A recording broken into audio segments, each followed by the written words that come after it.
2주 전에 리더는 교회를 어떻게 섬겨하는가 하는 말씀을 나누었습니다. 오늘은 그 설교의 마지막 부분들을 살펴보려고 합니다. 오늘 말씀이 사도 바울께서 에베소 교회 장로들에게 마지막 당부의 설교를 했던 마지막 부분입니다. 전에 말씀드렸습니다만 마지막 당부는 가장 중요한 것을 당부합니다. 가장 중요하다고 생각하는 것을 말합니다. 사도 바울이 가장 중요하게 생각했던 것이 무엇입니까? 리더입니다. 리더가 가장 중요합니다. 리더가 바로 서야 교회가 바로 섭니다. 리더가 잘 섬겨야지 교회가 건강하게 자라고 그리고 보호를 받습니다. 그래서 리더가 가장 중요합니다. 예수님께서 3년 공생애 동안 공을 들이고 온전히 하신 일이 결국 뭐라고 할 수 있겠습니까? 12명의 제자 만드는 것이었습니다. 12명의 리더를 세우는 것이었습니다. 리더를 만드는 일에 승부를 걸어야 합니다. 교회가 하는 일도 바로 이것입니다. 영혼 구원하여 제자 만드는 것이 교회의 목적인데 그냥 사람을 교회에다 데려놓는 것이 목적이 아닙니다. 그 사람 데려놓고 리더감 만드는 것, 한마디로 제자 만드는 것이 바로 교회 사명입니다. 그래서 리더는 어떻게 교회를 섬겨야 하는가 하는 이 주제가 중요합니다. 모든 교인들이 듣고 또 알고 있어야 될 주제입니다. 그래야지 거짓 리더들을 따라가지 않고 또 거짓 리더들을 가려낼 수가 있고 또 본인이 거짓 리더가 되지 않을 수가 있습니다. 리더는 교회를 이렇게 섬기는 것이구나. 이게 정립되어 있어야 합니다. 그래서 오늘 이 말씀을 통해서 리더는 교회를 어떻게 섬겨야 하는지, 리더십을 어떻게 발휘해야 되는지 하는 것을 한 번 더 살펴보시기 바라고, 그래서 건강한 교회, 건강한 성도가 되기를 참으로 바랍니다. 먼저는요, 자기를 위하여 또 온 양떼를 위하여 삼가해야 합니다. 28절을 보십시오. 여러분은 자기를 위하여 또는 온 양떼를 위하여 삼가라. 성령이 그들 가운데 여러분을 감독자로 삼고 하나님이 자기 피로 사신 교회를 보살피게 하셨느니라. 삼가라. 프로세코라는 헬라 단어를 번역한 것입니다. 조심하라 이 말입니다. 주의하라. 좀 더 영적으로 풀면 영적 긴장감을 가지라 라는 말씀입니다. 리더는 영적 긴장감을 가지고 있어야 됩니다. 상황이 영적으로 어떻게 돌아가는지를 파악하고 있어야 합니다.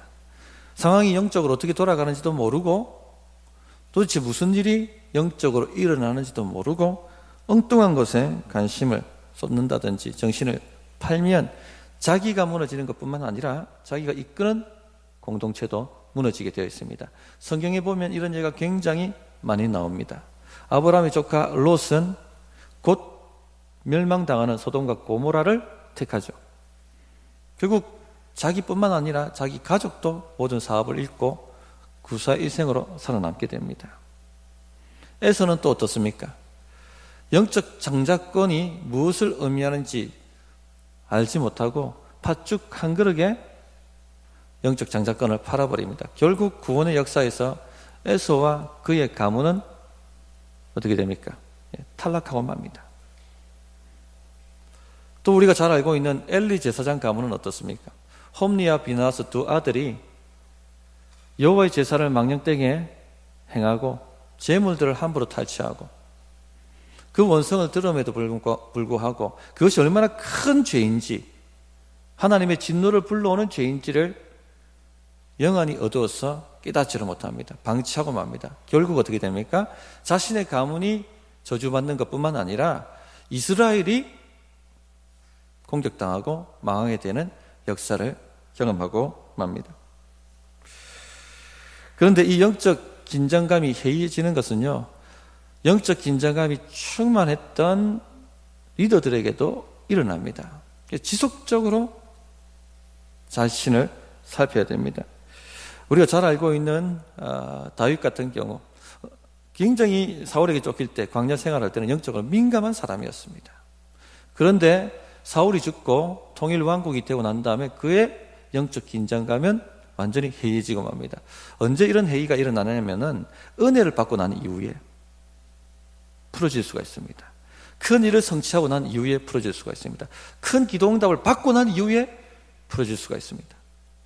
그래서 부하들이 다 전쟁터로 나가는 그때에 다윗은 홀로 왕궁에 앉아서 지냅니다. 건들건들 옥상 정원을 거닐다가 밧세바가 목욕하는 것을 보고 죄에 빠져들게 됩니다. 우연히 그렇게 된 것이 아닙니다. 마귀가 덫을 놓고 기다리고 있었던 것이죠. 영적인 긴장감이 없으니까 지금 영적 상태가 어떻게 돌아가는지 모르고 그냥 마귀가 차려놓은 밥상에 들썩하고 착석하고 앉게 돼버린 것입니다. 결국 그는 그의 최고의 정점에서 추락하고 맙니다. 이후에 그의 결말이 어떻게 됐는지 우리 성도님들이 다 잘 아실 것입니다. 자녀들 훈육 못합니다. 아버지가 가정을 파괴했는데 어떻게 자녀 보고 똑바로 살라고 훈육할 수가 있습니까? 그 결국 자녀가 자녀를 죽이고 압살롬은 아버지를 죽이려고 반역하고, 또 왕이 죄를 범했기 때문에 그 신하들에게, 백성들에게 훈육하지 못합니다. 결국 어떤 일이 일어납니까? 부하들이 반역합니다. 이처럼 리더가 무너지면 자기 혼자 무너지는 것이 아니라 자기가 섬기는 공동체가 무너지게 되어 있습니다. 그래서 리더는 자기를 위하여 또 온 양떼를 위해서, 교회를 위해서 영적 긴장감을 가지고 있어야 됩니다. 깨어 있어야 합니다. 이 말씀은 목사와 장로들에게만 해당되는 것이 아니라 모든 성도들에게도 해당이 됩니다. 왜냐하면 우리는 이 모양 저 모양으로 어떤 공동체든지 리더의 자리에 앉기 때문에 그렇습니다. 주일학교 교사, 부장으로, 또 전도회 임원으로, 또 여러 가지 직분자로, 심지어는 가정의 리더로 세워져 있습니다. 영적 긴장감을 가지고 있어야 합니다. 지금 이 기도할 때인데도 천지가 지금 어떻게 돌아가는지 알지 못하고 평안하다 평안하다 하면서 잠만 자시는 분들도 계십니다. 기도할 마음을 얻지 못합니다. 자녀가 무너지고 있는데도 기도할 마음을 얻지 못합니다. 지금 세상이 얼마나 세속적입니까? 마귀적입니다. 자녀가 무너지고 있는데도, 가정이 무너지고 있는데도, 일터가 무너지고 있는데도 무슨 일이 지금 일어나고 있는지 모르고 기도할 마음조차 얻지 못하고 살아가시는 분들이 많이 있습니다. 또 어떤 교회는요, 온 교회가 지금 기도로 달라붙어도 이길까 말까 영적 전쟁 가운데 놓여 있는데도 불구하고 무슨 일이 일어날지 모르고 노는 것에 팔려 있는 교회도 많이 있습니다. 깨어 있어야 됩니다. 깨어 있어야 됩니다. 영적 긴장감을 한순간도 놓지 않고 가지고 있어야 됩니다. 또한 양떼를 위하여 서로 깨워줘야 됩니다. 집사님, 지금 기도할 때야. 집사님, 지금 하나님께 맡길 때야. 그렇게 깨워줘야지 교회가 삽니다. 먼저는 자신의 영적 상태에 대해서 깨어 있어야 됩니다. 영적 성숙은 세월 지난다고 자동적으로 일어나지 않습니다. 부지런히 자신을 살피고 자신의 영혼에 관심을 가지고 자신의 영혼을 일깨우고 훈련시켜야지만 영적 성숙이 일어납니다. 바르게 가고 있는 건지, 내가 지금 성장하고 있는지, 예배에 대한 감격이 있는지, 예배에 대한 감격이 식었다면 왜 식었는지, 기도로 지금 하나님을 깊이 만나고 있는지, 만나지 못하고 있다면 무엇이 나를 가로막고 있는지 살펴야 됩니다. 또 죄에 대해서는 혐오감이 있는지, 사소한 죄에 대해서도 혐오감을 가지고 있어야 되죠.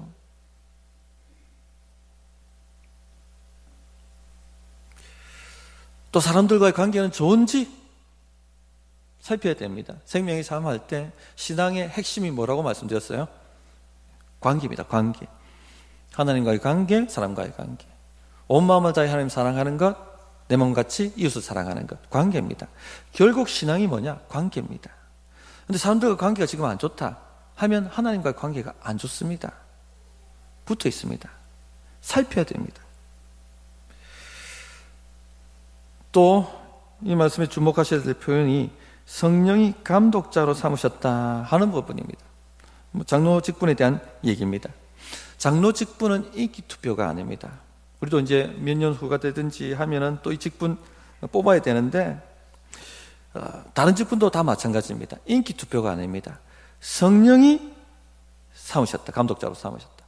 성령이 드러나게 하시는 사람들이 있습니다. 디도서나 디모데전서에 보면 직분자의 자질이 어떠해야 하는지 하는 것이 성경에 이미 다 나와 있습니다.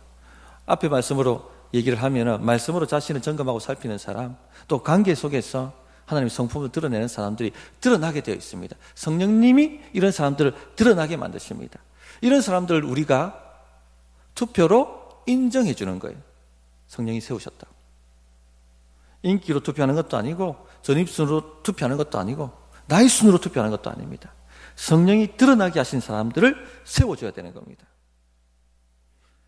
그리고 지금 직분 받으신 분들은 내가 사람들이 나를 세웠다 생각하지 마십시오. 성령님이 나를 세우셨다. 책임감을 가지셔야 돼요. 무엇을 섬기라고? 주께서 피 주고 값 주고 사신, 피로 사신 교회를 책임지라고. 이런 책임감을 가지고 사셔야 됩니다. 그러면 얼마나 영적으로 긴장하고 계셔야 되겠습니까? 영적 긴장감을 가지고 계셔야 된다. 꼭 기억하시기 바랍니다. 두 번째, 사나운 이르때로부터 성도를 보호해야 한다라고 말씀하시죠. 29절부터 30절입니다. 내가 떠난 후에 사나운 이리가 여러분에게 들어와서 그 양떼를 아끼지 아니하며 또한 여러분 중에서도 제자들을 끌어 자기를 따르게 하려고 어그러진 말을 하는 사람들이 일어날 줄을 내가 아노라. 먼저 아셔야 될 것은 사나운 이리떼가 들어온다는 겁니다.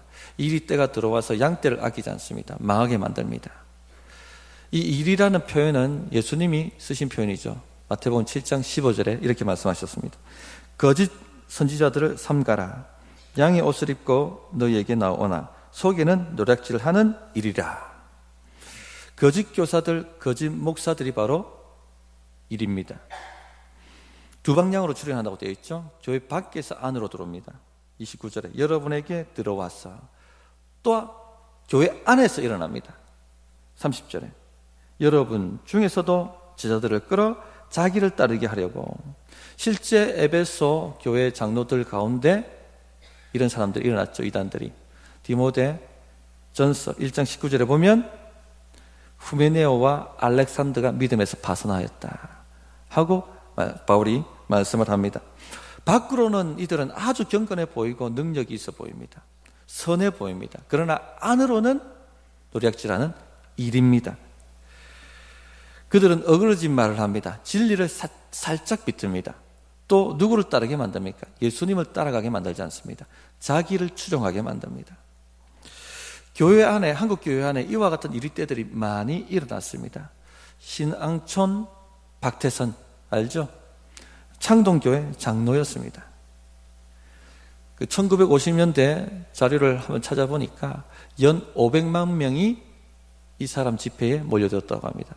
안전뱅이가 일어나고 눈먼 자가 눈 뜨고 귀머거리가 귀가 열리고 흥분의 도가니였습니다.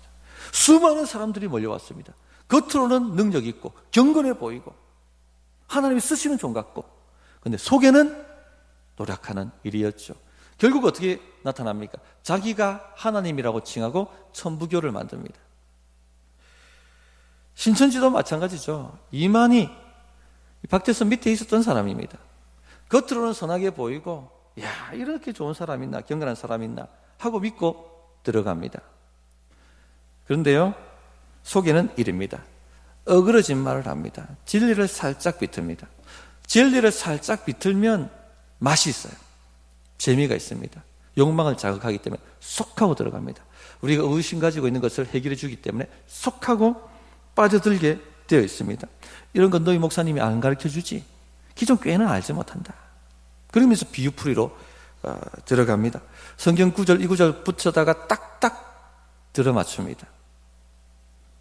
궁금증이 해소되는 거예요. 재미가 있는 거예요. 쏙 하고 들어갑니다. 눈이 열리는 것 같고, 영적인 것에 대해서. JMS 정명석 이단 알죠? 대학가에서 젊은 여학생들 끌어당겨가지고 인생 망치게 만든. 시민교회 있을 때 조성래 목사님이란 분이 이 정명석 이단을 파헤치기 위해서 직접 들어가서 기초과정을 배웠습니다. 결론이 뭐냐? 목사님, 재미있습니다. 첫 강의가 뭐냐면요, 그 여호수아 군대가 아모리 쪽을 칠 때 해가 지금 어두워지려고 하니까, 그럼 다 전멸시킬 수 있는데 지금 해가 어두워지면 안 되니까 뭐라고 얘기합니까? 태양아, 중턱에 머물라. 달아, 아얄란 골장에서 내려오지 말라. 선포하죠. 태양이 내려오지 않고 달이 내려오지 않았다고 성경은 기록하고 있습니다. 그런데 이 20대 젊은 아이들은 과학적 사고를 가지고 있어요. 이해가 안 되는 거예요, 이게. 그런데 JMS는 뭐라고 얘기하는 줄 아십니까? 어떻게 태양이 내려올 수 있느냐, 머무를 수가 있느냐, 말도 안 되는 일이다. 쏙 하고 재밌어요. 쏙 하고 빨려 들어가는 거예요. 진짜 태양이 멈췄다는 게 아니고 비유다 하고 비유풀이로 넘어갑니다. 그런 식으로 해가지고 사람 마음을 빠져들게 만들어버리는 것입니다. 어그러진 말. 재미있습니다. 울산에 서사에 갈 때 장로님 부인 한 분이 신옥주 메시지를 유튜브를 통해서 1년 동안 들었어요. 기존 교회가 말하지 않는 신비한 걸 얘기하거든요. 성경을 꼬아서 풀거든요. 탁탁 들어맞거든요. 재미있습니다. 쏙 빠져 들어갔죠. 그리고 난 다음에 1년 후에 재밌으니까 집사님도 들어봐. 이 메시지 너무 좋아. 근데 들어보니까 아니거든요. 교회에다가 이 얘기를 했습니다. 그런데 이미 늦어버렸습니다. 들어가 버리신 거예요. 또 많은 분들이 다락방이 왜 이단인지 모르겠습니다라고 말하시는 분들이 있습니다. 왜 이단입니까, 다락방이? 자기 교회만 진짜 교회고, 자기 교회만 복음이 있고, 즉 자기 교회만 구원이 있다고 말하고 있는 거죠. 교회론적 이단이죠. 진리를 쫙 하고 비틀어 버립니다. 재미가 있습니다. 2000년 교회 역사 가운데 성경 해석의 전통이 있습니다. 그 전통을 벗어나는 것은 이단입니다. 그런데 왜 사람들이 빨려 들어가는가? 결국 정통 말씀을 모르는 거예요. 한마디로 말하면 교리를 모르는 거예요. 교리를. 배운 바가 없어요. 배운 바가. 교회가 이 부분 안 가르쳤다는 겁니다. 31절 보시면, 그러므로 여러분이 일깨어 내가 3년이나 밤낮 쉬지 않고 눈물로 각 사람을 훈계하던 것을 기억하라. 바울이 앞으로 이 일이 때가 들어올 텐데 어떻게 대처하라고 얘기합니까? 3년 동안 내가 너에게 양육했던 것, 그 교리를 기억함으로 그 교리를 붙들고 대응하라. 그렇게 말씀하고 있는 거죠. 많은 사람이 그런데 교리를 몰라요. 진리가 뭔지 모릅니다. 기독교 진리가 기본적으로. 하나님이 누구신지, 예수님이 우리를 위해서 무슨 일을 행하셨는지, 교회는 무엇인지, 성도는 그리스도 안에서 어떤 존재가 되었는지 모릅니다. 교리를 아셔야 돼요. 교리가 준비되셔야 됩니다. 리더가 되려면 교리가 준비돼야 돼요. 그래서 저희 교회는 삶 공부를 합니다. 근데 너무나도 감사한 것은 우리 장로님들이 솔선수범하셔서 모든 삶 공부에 다 들어오시는 거예요. 이 좀 알아주세요, 성도님들. 다른 교회 이렇지 않습니다. 우리 장로님들은 새벽 기도도 빠짐없이 나와요. 보통 장로 감투 쓰면은 그다음부터 새벽 기도 안 나오거든요. 다른 교회 내가 좀 비난해서 미안한데 그렇지 않은 교회도 있습니다만은 보통이 그렇다는 겁니다. 왜 그러실까? 참 장로는 장로다. 책임감. 이런 부분들은 우리 성도님들이 인정해 주셔야 됩니다. 세 번째, 주와 그 은혜의 말씀에 부탁해야 된다. 32절입니다. 지금 내가 여러분을 주와 및 그 은혜의 말씀에 부탁하노니 그 말씀이 여러분을 능히 든든히 세우사 거룩하게 하심을 입은 모든 자 가운데 기업이 있게 하시리라. 주와 및 그 은혜의 말씀에 부탁하노니, 기도와 말씀이죠. 지금 바울은 기도하고 있습니다. 주님께. 하나님, 이 에베소 교회의 장로들, 에베소 교인들 주님께 부탁합니다. 주의 말씀께 의탁합니다 하고 기도하고 있습니다. 리더는 기도하는 사람이 되어야 됩니다.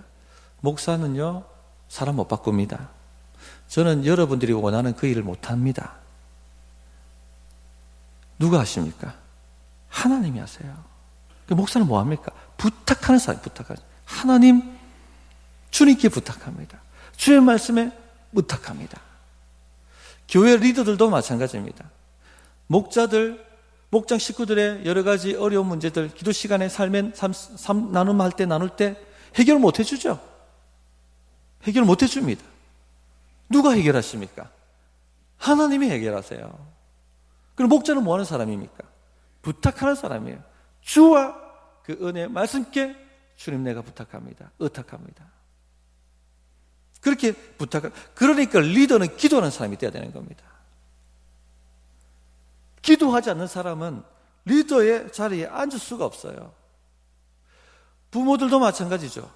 자녀 내 마음대로 케어가 됩니까? 자녀들 문제 내가 해결해 줄 수 있습니까? 나이가 들면 들수록 내가 해결 못 해준다는 거 뼈저리게 느끼지 않습니까? 누가 해결해 주십니까? 우리 자녀 누가 해결해 주십니까? 하나님이 해결해 주시는 거예요. 부모는 부탁하는 사람이에요. 부탁하는 사람. 주와 그 은혜의 말씀께 부탁하는 사람이에요. 주님 해결해 주세요. 주님께 의탁합니다. 주님께 맡깁니다. 사실 우리가 하는 모든 일에 대해서 기도하셔야 됩니다. 기도보다 앞서는 것이 있어서는 안 됩니다. 사도행전을 보시면 교회의 모습을 보여주죠. 지금까지 사도행전을 쭉 살펴봤습니다. 메시지 따라서 계속 사도행전을 아마 읽고 계시리라고 믿습니다.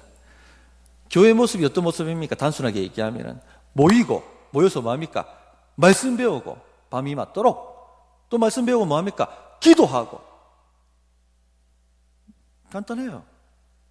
모이면 뭐합니까? 말씀 배우고 말씀 배우니까 믿음이 일어나고 기도하니까 역사가 나타나고 그게 교회입니다. 그것이 사도가 한 일이에요. 한 일. 결국을 말씀드린다면 우리 시대는 그런데요, 기도가 마른 시대입니다. 지금은 인본주의 시대입니다. 인간 중심의 사회입니다. 인간적인 방법론, 인간적인 자원들, 여러 가지 다양한 프로그램들, 기도할 필요성을 느끼지 못합니다. 인간이 만능이에요. 인간이 다 해결해낼 수 있다고 말합니다. 전문가를 불러들이면 해결할 수 있고, 좋은 프로그램에 참여하면 해결할 수 있고, 좋은 세미나에 들어가면 해결할 수 있고, 그렇게 믿고 삽니다. 기도할 필요성을 느끼지 못합니다. 지금 서서히 마비되어 가고 있는데, 가정과 자녀와 일터가 서서히 말라가고 있는데 기도할 필요조차 느끼지 못합니다. 그러나 성도님들, 기도를 대체할 수 있는 것은 아무것도 없습니다. 돈이 많으면 살아날까요? 능력이 많으면, 실력이 많으면 살아날까요? 세상적인 성공과 출세를 하면 살아날까요? 전혀 그렇지 않습니다. 겉은 화려할지 모르지만 기도 없으면 죽은 것입니다. 기도가 없으면 그 공동체는 죽은 것입니다. 리더가 기도하지 않으면 그 공동체는 죽은 것입니다. 가장이 기도하지 않으면 그 가정은 죽은 것입니다. 부서장이 기도하지 않으면 그 부서는 죽은 것입니다. 기도를 대체할 수 있는 것은 없습니다. 그래서 우리 성도님들, 기도로 주님께 의탁하시는 삶이 되시기 바랍니다. 하나님이 하시게 하셔야 돼요. 하나님이 하시면 홍해 같은 문제도 갈라지게 되어 있고, 여리고 같은 난공불락의 문제도 무너지게 되어 있고, 산 같은 문제도 해결되게 되어 있습니다. 또 말씀에 부탁해야 됩니다. 그 말씀이 여러분을 능히 든든히 세우사 거룩하게 하심을 입은 모든 자 가운데 기업이 있게 하시리라. 결국 우리를 능력 있게 든든히 세우는 것이 뭡니까? 능히 든든히 세우는 것이 무엇입니까? 말씀입니다. 말씀. 우리 인생이 세워지기를 원하신다면 말씀에 뿌리를 박으셔야 됩니다. 말씀 배우고 말씀을 내 삶에 부단히 적용하고 말씀을 읽는 습관을 기르고 그렇게 하셔야 돼요. 예수님께서 이것을 반석 위에 지은 집이라고 비유하셨죠. 지금 세계의 천재지변들을 보십시오. 아무리 화려하게 빌딩을 세워놓고 그것을 치장하고 세상 사람들이 화한다 할지라도 반석 위에 세우지 않은 집은 어떻게 됩니까? 그냥 흔적도 없이 사라져요. 한날에 그냥 흔적도 없이 사라진단 말입니다. 그것을 지금 전 세계적으로 보여주고 있지 않습니까? 시대의 징조를 분별하셔야 되죠. 우리 인생을 말씀이라는 반석 위에 세우지 않으면 아무리 겉은 화려하다 할지라도, 성공하는 것 같아 보인다 할지라도 흔들릴 때는요, 한순간에 흔들리고 무너져 버립니다. 근데 왜 사람들이 반석 위에 세우지 않느냐? 반석 위에 세우는 것은 힘이 들어요. 에너지가 많이 들고 시간 많이 듭니다. 대구 산성교회 교육관 공사하는데 땅 파보니까 반석이 반석. 기초 세우는데 6천만 원 더 들고 한 달이라는 기간이 더 들었답니다. 그만큼 반석이 세우는 것은 어렵습니다. 말씀 배우고 말씀 적용하고 습관을 만들고 의식을 바꾸는 것, 시간과 에너지가 많이 듭니다. 시간과 에너지가 많이 들기 때문에, 귀찮기 때문에 내가 안 하겠다고 한다면요, 순식간에 무너져. 인생이냐, 순식간에. 그러나 말씀을 배우고 시간을 들이고 에너지를 들이고 습관을 만들고 의식을 바꾸고 하면 시간과 에너지는 많이 든다 할지라도 그렇게 한번 세워놓으면요, 능력이 나타납니다. 언제 능력이 나타납니까? 흔들릴 때, 문제 생길 때 흔들리지 않습니다. 기업이 있게 하시리라. 하나님 나라의 기업이 역사합니다. 왜 많은 사람들이 염려하고 걱정하고 흔들리느냐? 하나님 나라의 기업의 영광을 몰라요. 왜 모르느냐? 왜 확신하지 못하느냐? 말씀 위에 자신을 세우지 않으니까. 말씀을 모르니까. 주와 및 그 은혜의 말씀께 의탁하시는 삶이 되시기 바랍니다. 마지막으로 넷째, 리더는요, 물질을 탐하지 않아야 됩니다. 33절부터 35절입니다. 내가 아무의 은이나 금이나 의복을 탐하지 아니하였고 여러분이 아는 바와 같이 이 손으로 나와 내 동행들이 쓰는 것을 충당하여 범사에 여러분에게 모본을 보여준 바와 같이 수고하여 약한 사람들을 돕고 또 주 예수께서 친히 말씀하신 바 주는 것이 받는 것보다 복이 있다 하심을 기억하여야 할지니라. 참 목자는요, 은과 금이나 의복을 탐하지 않습니다. 무슨 말이냐? 물질을 탐하지 않습니다. 그냥 거짓 교사, 거짓 목사, 거짓 리더는 물질에 매여 있습니다. 탐욕입니다.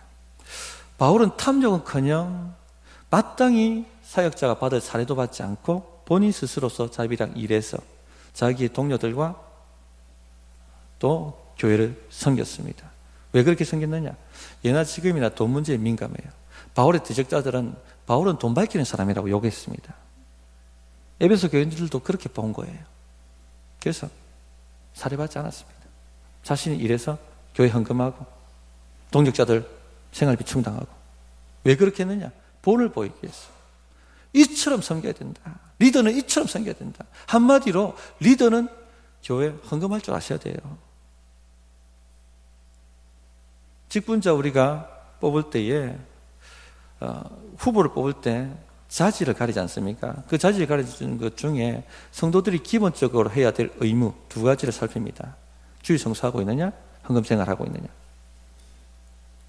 이 누락되면요, 직분자 후보로도 못 올라갑니다. 리더는 섬길 줄 알아야 됩니다. 받기보다는 줄 줄 알아야 됩니다. 그런 헌신이 우리 성도님들에게 일어나기를 바랍니다. 말씀 정리하겠습니다. 리더는 교회를 어떻게 섬겨야 되는가? 첫째, 자기와 양떼를 위하여 삼가야 된다. 영적 긴장감을 유지하셔야 됩니다. 둘째, 사나운 이르떼로부터 양떼들을 보호할 수 있어야 되겠습니다. 그러기 위해서는 말씀을 알고 있어야 되겠죠. 셋째, 기도와 말씀으로 섬겨야 됩니다. 넷째, 물질을 탐하지 않아야 됩니다. 오히려 섬기고 주는 삶을 사셔야 되겠습니다. 어떻게 결단해야 될지 1분간 기도하겠습니다.